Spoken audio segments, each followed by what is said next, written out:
Gurin ki ne nisawa, ban jin kiran kowa, ban waiwayar bayana, daure ki karɓi batuna, so ne silar kowa, daure ki zubuna, ki karɓi kalamaina,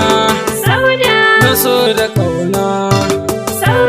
hakan kina bar kowa, dogaran gatana, daure ki so mai sinki, hakan shi ne a rubuce, ki so ni domin Allah, badin kalamai na ba.